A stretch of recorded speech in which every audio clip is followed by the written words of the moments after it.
Welcome to the How Do You View You podcast with your host, Griffinstein. This is the podcast about self-therapy. Trying to take lessons out of each day and learning from them. And trying to stay as happy as possible in circumstances that don't always give you that option. But it's up here that you gotta, deal with it. Today's what I had is a kind of funny thing, but it's not. It's pity versus respect. And I could tell a story about it, but it's just I noticed that people would rather have your pity these days than your respect. And the only reason I differentiate because pity is given. Pity is given. Respect is earned. So when I say people would rather have your pity than your, respect, most of the time if they're getting what they want to get, they don't really care how they get it. So it just seems weaker to me in a certain way. But if it's self-serving, it's self-serving. That's really the gist, not the gist, but the point of it. So I guess where I'm going with it is in this what we do now, a lot of people is they fake it until they make it. The problem with that is most of the people never learn any kind of skill while they trying to fake it, and then they ended up faking it so long that they just not in a place that they want to be because you faked it. And most of the people that fake it, now, I've never heard the testimonials of people who faked it and made it. Most of the people that faked it and made it are unhappy, and they will always be unhappy. When you fake your way into a certain place, you're just really uncomfortable because you really know you don't belong there, and to fake that confidence and it's just too much, and now that's why you have bad service at places, because they don't know how to do it. They don't know how to do their job. They faked it. So now they in there. People faking it in relationships. People pretending that they can be faithful when they can't. When all you got to do is just say, I can't be faithful. It's enough people out here that they can't be faithful to be with each other. But the problem is, most of the people that can't be faithful don't want a person that can't be faithful. They just want to be the person that's faithful. But again, we're going to go back to the story. I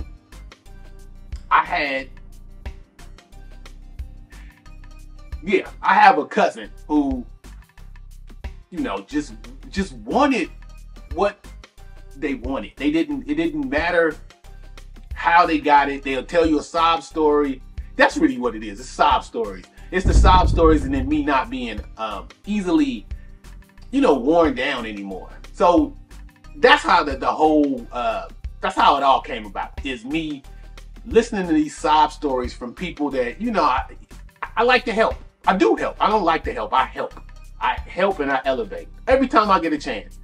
But if you keep telling me, if I come up with 3 reasons why you good and you come up with 3 reasons or even 2 reasons why you bad, eventually I'm gonna believe you.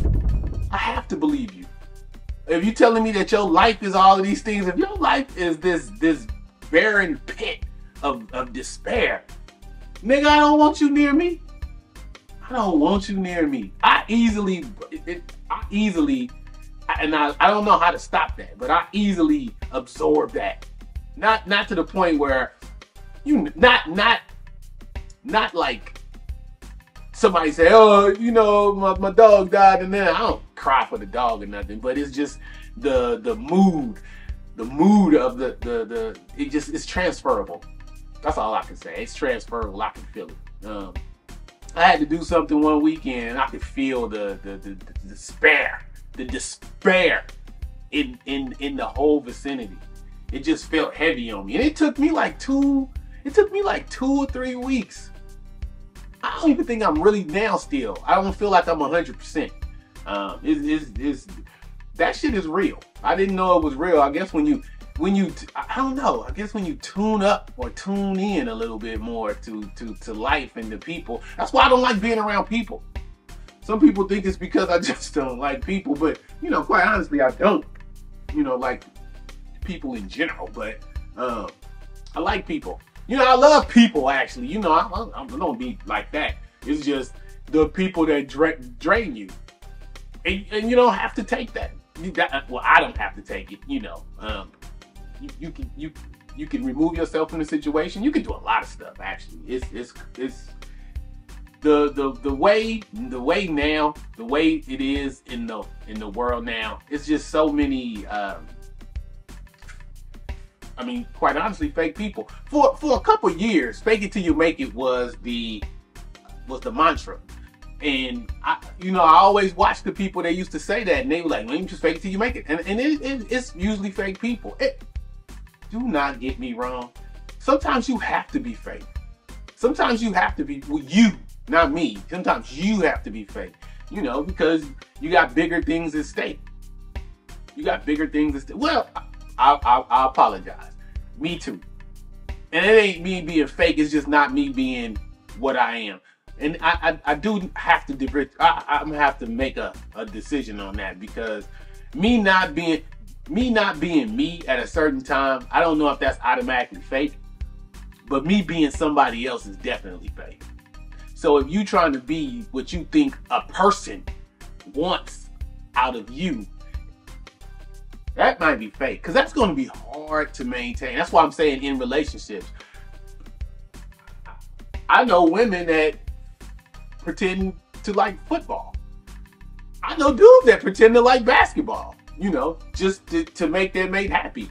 And I understand. I just, it's just, what does it do to you? What does it do to your mind when you do? And you might learn to enjoy it.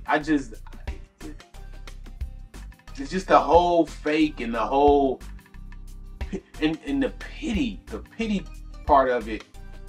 I don't know. I was just really thinking about the respect. Respect is just harder to get nowadays. And people will tell you they respect you, but they'll show you that they don't.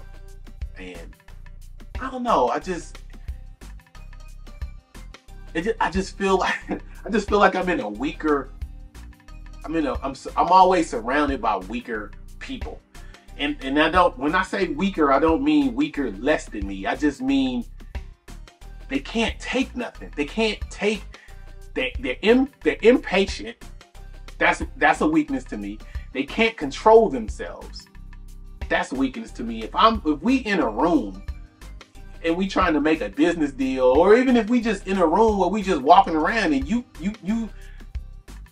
can't even control yourself around women, that's a weakness to me. Like, oh my God, oh shit, oh this one, man, hey, excuse me, nigga, we in here trying to be professional. You don't have to do that all the time. That's a weakness to me.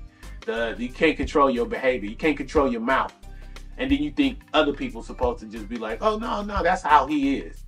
It is, but don't expect people to fuck with you. And that's another thing. It was me. I used to, well, I still do. I say nigga a lot. I say this, I say that. So some people moved away from me.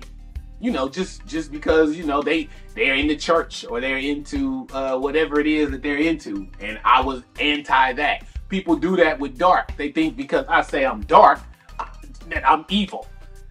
And I am evil, but I'm evil, EVOL, love backwards. And I am dark, but dark stands for defining art, respect, knowledge. We all are dark people. We define the culture. We define art. And most of us respect knowledge. That's what I'm saying. We are the dark people. Not all of us, though. That's why it bothers me when people say, yeah, us as black people need to do better. Bitch, I'm doing better. Every day I'm doing better in spite of people not doing me the right way. That shit all is cylindrical. It's coming back. It's coming back. And it's gonna be beautiful when it comes back. That's the win.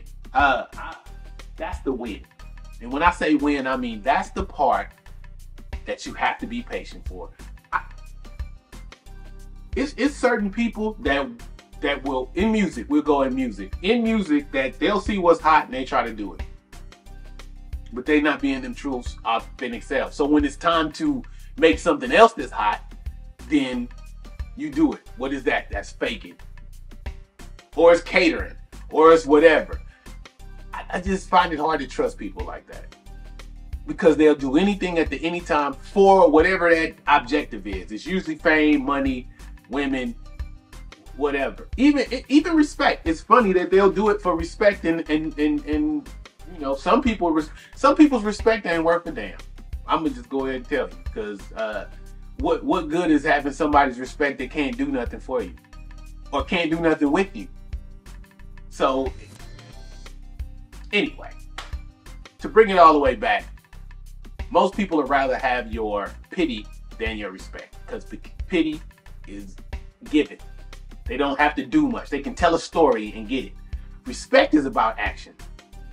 Respect is about action. You can respect my words, but, you know, if you see me moving and the words match, that, I think that would equal the respect. He's like, oh, he said this, and it's not popular, but he did that. He said this and put it together, and that I respect him.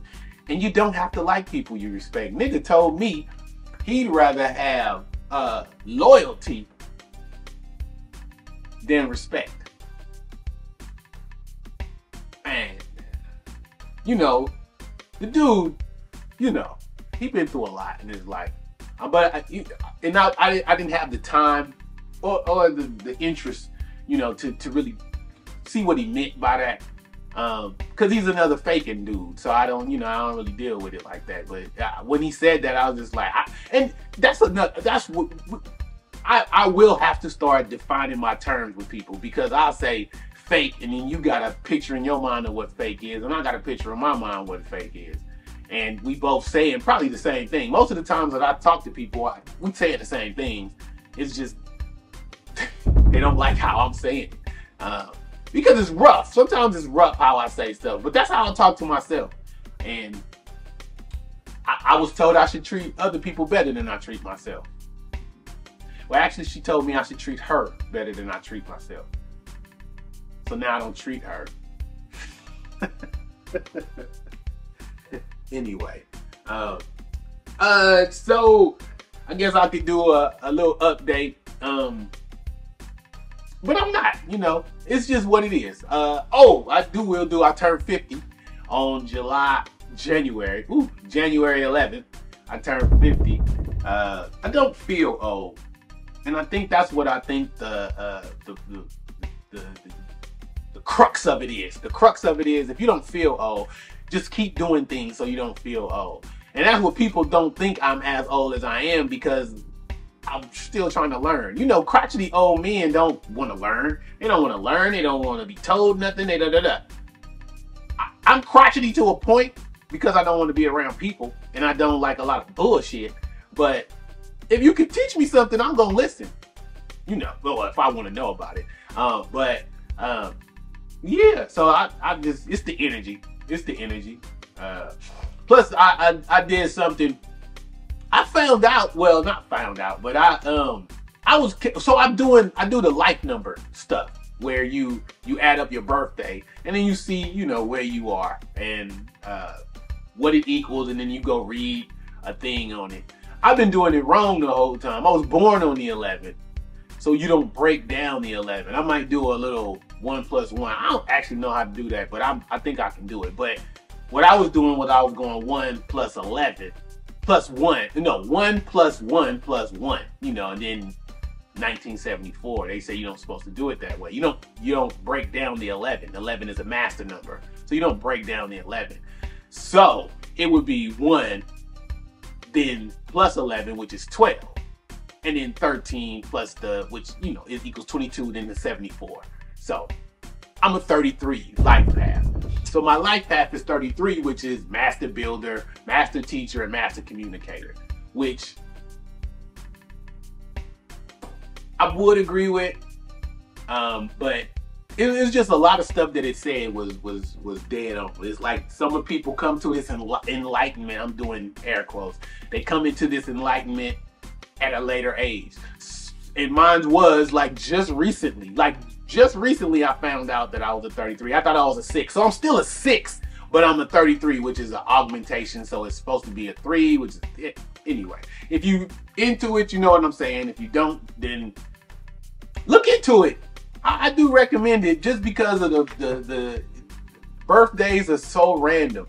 And I don't go deep into it. And I never had a reading. I was told I should, but you know, it should be true. The shit is true at times, and sometimes it can put you in a different area where you might, man, I was thinking this and this, and then you read what your, not horoscope, but your number thing for the day, because 2024 is supposed to have something for 33s, 2s, 9s, 6s, and 8s. You know, it works out that way. If you like it, check it out. Anyway, it bolded me at first, but I just didn't know what it meant. So one day I am going to have to break it down so I can figure it out and live to my full potential. But I am a teacher, but I'm a learner also. And I am a builder. So it's a master builder, master teacher, and master communicator. Am I saying 3 things? I feel like I'm saying 4. Master builder, meaning we put shit together and make it work. Not just cars and stuff like that, because I don't do that. But I'm just talking about organizations, people. And we have the communication skills to keep them together, and then the teacher skills to, you know. So it's a master number.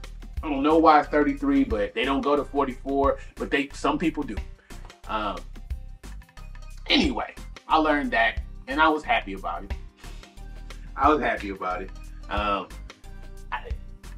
It means nothing in the real realm of everything. I have to still get up off my ass, and I still have to treat people like I treat them. But 11 is supposed to be a charismatic. I've never felt charismatic. See, what's funny is, I think all of us, me and my brothers, I think all of us are 11s in one way or another. So I worked out my brothers. Daniel, I worked out my brothers, and he's an 11. His life path is 11. My brother David is born on the 11th, and I'm also born on the 11th. So we got that charismatic energy. I think my sister Patrice, I think her number equals up. She was born in April 27, so I think she's even 11. My father was an 11. Actually, yeah, my father was 11. October, he was born in October. It's crazy. My mother is not. She is a 6. Which I'm a 6, so I share that with my mother. But it's crazy that we all, that's why I keep telling, well, I ain't telling people, I just select people that I think I need my brothers around me, because that's it, that's the 3. So if it's the 3-3 with the 3, I'll be strongest with my family. So that's why I hope one day that'll happen. Plus it's just somebody you can trust that known you for a long time. It's strange out here in these streets. Like I say, everybody's trying to fake it to make it, and it's kind of sad, actually. But anyway, that's the thing. The book, Prose Frozen in Vogue, is done. Flora, that's the Flora edition. And what it is it's a 15 pictures that I took around my neighborhood of flowers, and took those flowers, made them into art by editing them in Photoshop, or I didn't really use Illustrator, I just used Photoshop. Little simple stuff though, just darkening things and changing colors, maybe, you know, making some of them look like paintings or chalk or something like that. So I used that to do that, and then put a parental advisory sticker on it, and then put the name of the artist would be the flower, the name of the flower. So if the flower is the California rose, it's the California rose. And then the genus, which is that, you know, that Latin word, at the bottom is the name of the album. So it would be the California Rose, California Dreaming Rose, and then it's Rosa Grand Flora, you know, rosacea or something. That's how it goes. And that's what I'm doing. And then on the opposite page, I put, like, if you follow me on Facebook or Instagram, DA Griffinstein on both. I put like little, I don't know if they call affirmations, because they really observations that I see that bother me or bother others. They're usually right down the middle, and it depends on your perspective on how you read them. That's what's crazy about them. I usually only do, it sounds negative to negative people, but it sounds very positive to positive people. That's not easy to do. But anyway, so that's what that is. And I just did those with pictures, you know. Some of the raw ones that I believe are raw, I'm gonna put on sweatshirts. Definitely doing a calendar, and I'm going to learn how to publish. So once I learn how to publish, then I can help other people publish, and then we'll do 11 publishing. Yeah, everybody will start telling stories. That's what I want. That's my what I'm going to build next as a master builder is an art scene in Richmond. There may already be one, but I've been around Richmond for a minute and I ain't part of one, and I never heard nobody talk about one.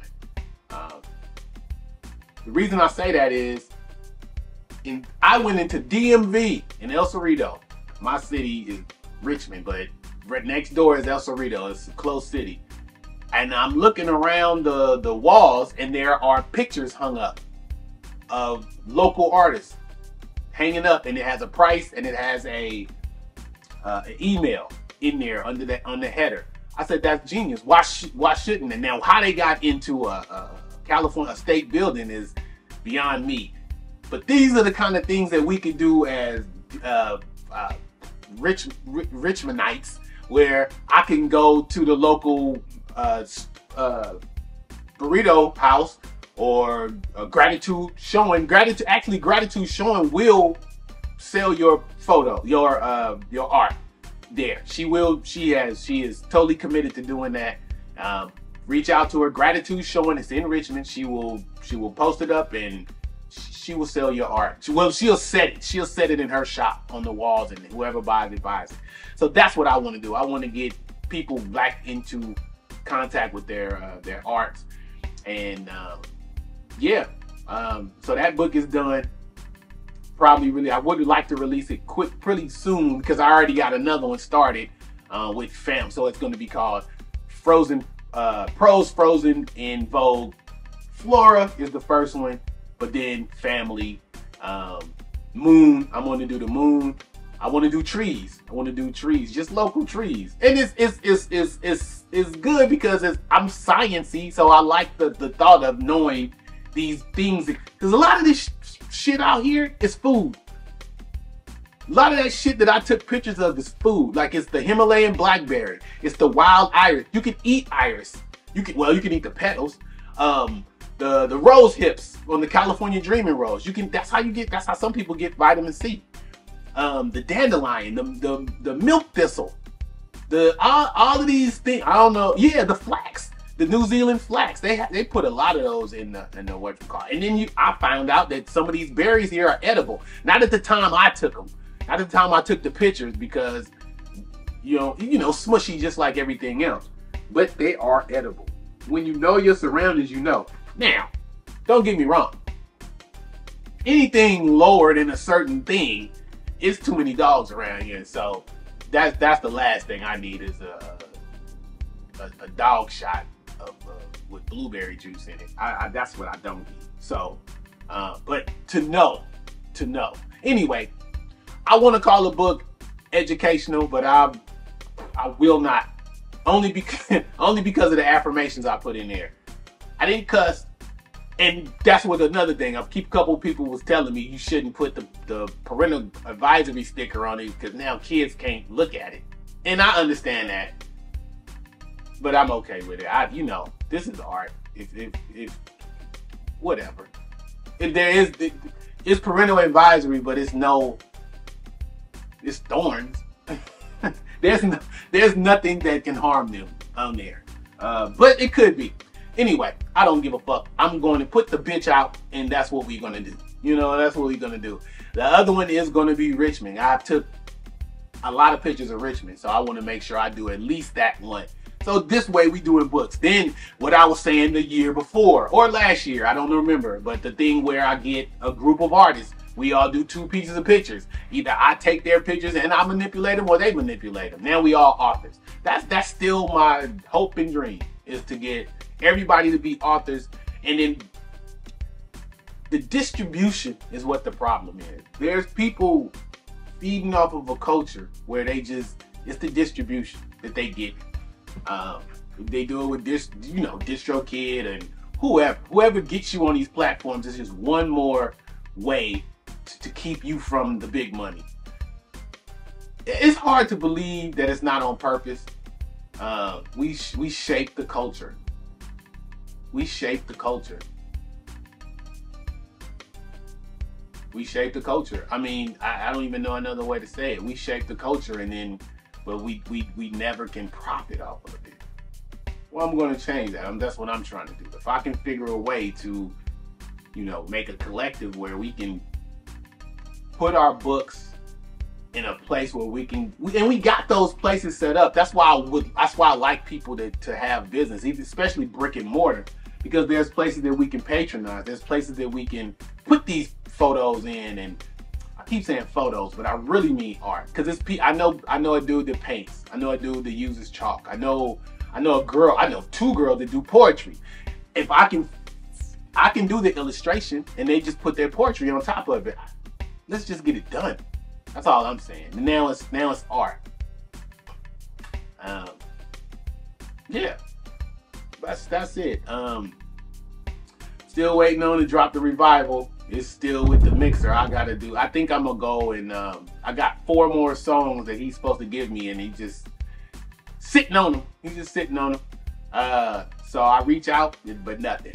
Anyway, so I'm gonna go and I guess send these other 4 to another guy out in Missouri and see what's going on. I do need, if you know somebody that can mix, let me know. I need a mixer and a teacher. I need to learn how to mix. There's certain aspects of music that I really like, and I want it to stay. And then you just, unless you're sitting there with the person, you're never really gonna get it the way you want it.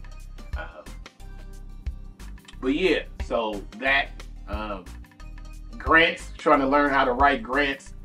I was at, I might save that for another show.